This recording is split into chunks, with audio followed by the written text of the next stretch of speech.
Okay, this is Chris's amazing pastry. You need flour, fat and water. You start with, in my case, 8 ounces of flour, 3 ounces of lard and 1 ounce of margarine or stalk. In other words, half the fat to the flour. You could of course do 200 grams of flour and some quantity like 100 grams of fat. And you just smash up the fat bits, best if you cut them into smallish pieces. And then we're going to rub it in with fingers, ideally cold fingers. The idea is to get the flour rubbed into the fat, and the fat rubbed into the flour, so it ends up like breadcrumbs. You're not trying to make bread, which means stretching the flour and producing long gluten-based strands. We're just trying to make it fluffy.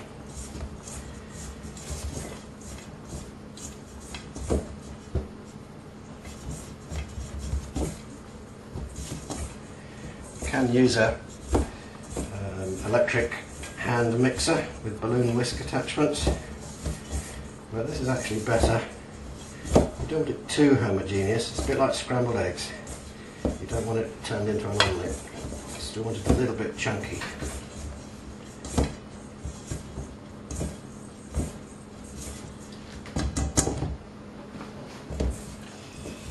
Shouldn't take more than about 2 minutes. If it goes well, you can perhaps do it in 1 minute, and you can see it's beginning to turn into fine crumbs. And there's still a few biggish lumps of fat that just still need to be rubbed in.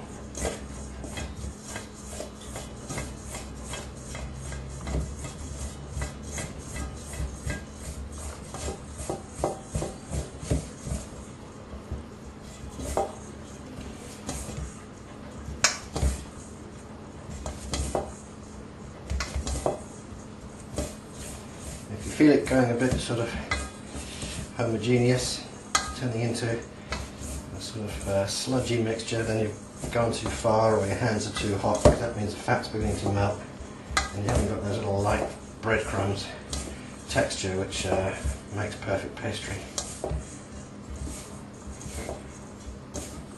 There. That's pretty good. Okay, having got to a nice breadcrumb texture, we're going to add the same number of 5 milliliter teaspoons as there are ounces of flour. Don't ask me to convert that into fully metric or fully imperial measurements. You need a proper cook's 1 teaspoon. Do some cold fresh water. 1, 2, 3, 4, 5, 6, 7, 8. Remember, I put in 8 ounces of flour. Just get that to bind in a bit.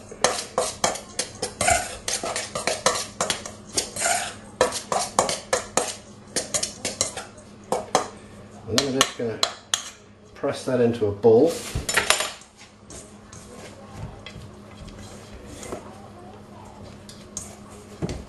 I'm not trying to knead it like flour, like bread, remember.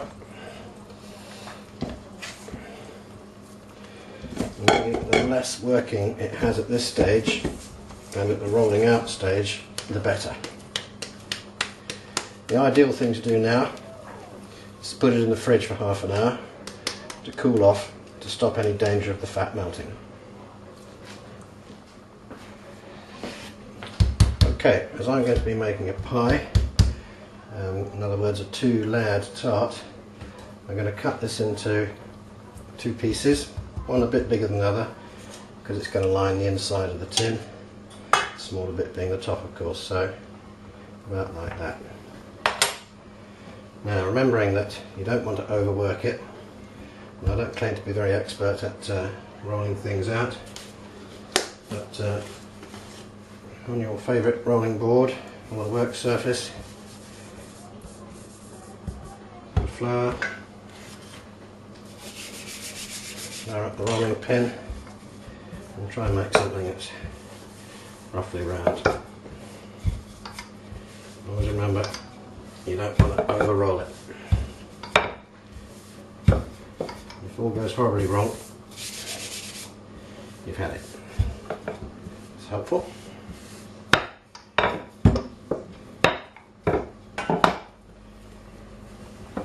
Get it moved around on the flour so it doesn't stick on flat. Because if it does stick, you're kind of forced to start things again.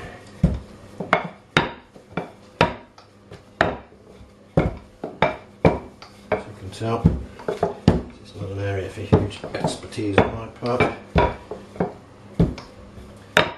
It'll taste alright. So that's roughly right. A bit more over there. Not exactly round. And then we're just going to slip it into the pan, probably leaving half of it behind. And there we go. Not one of my best, but this is about making pastry, not making pies. Okay. So, let me just trim off the edges.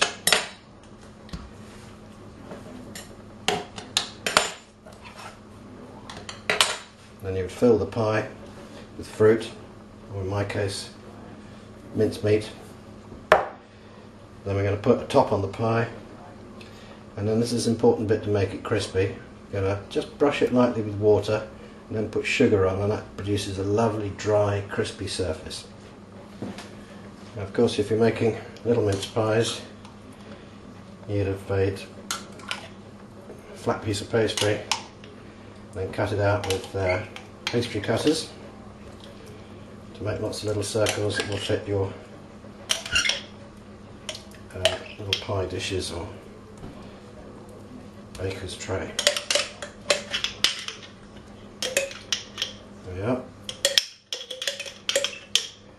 This pie dish is a little too deep, but never mind. So we're going to roll out the top. Obviously we just need a nice flat round pastry.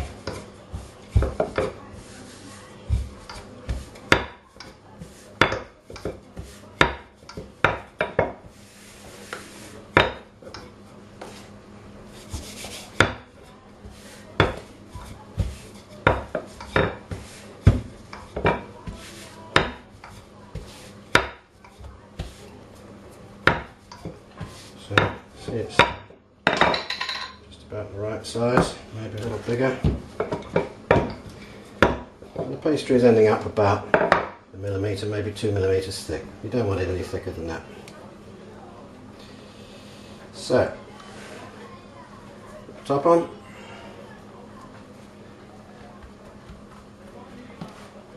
Crimp it. You can be artistic here if you want. If you want to seal the edges of the pastry even more thoroughly, then put a little layer of water between the edges of the top and the bottom. This is not a work of art, it's a work of deliciousness.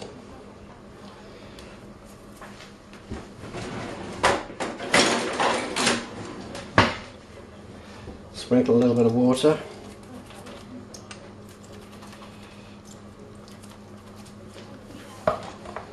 A little crossing to let any steam escape without blowing it, but really it's not going to matter too much.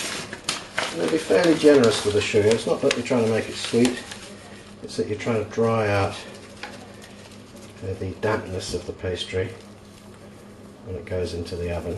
You don't end up with a soggy one. If you're really careful about slimming, then I guess you could miss this step, but you can see how the sugar is absorbing the water there. Which is a good thing. A bit like putting salt on a joint you're going to put in the oven. Yeah. And that's it. Put it in an oven, 180 degrees, a minimum of 20 minutes. This one will probably be 30 minutes because the mincemeat is quite dense and quite wet. And that's it. Perfect pastry. And there we are. A perfect mince pie. May have to eat it all.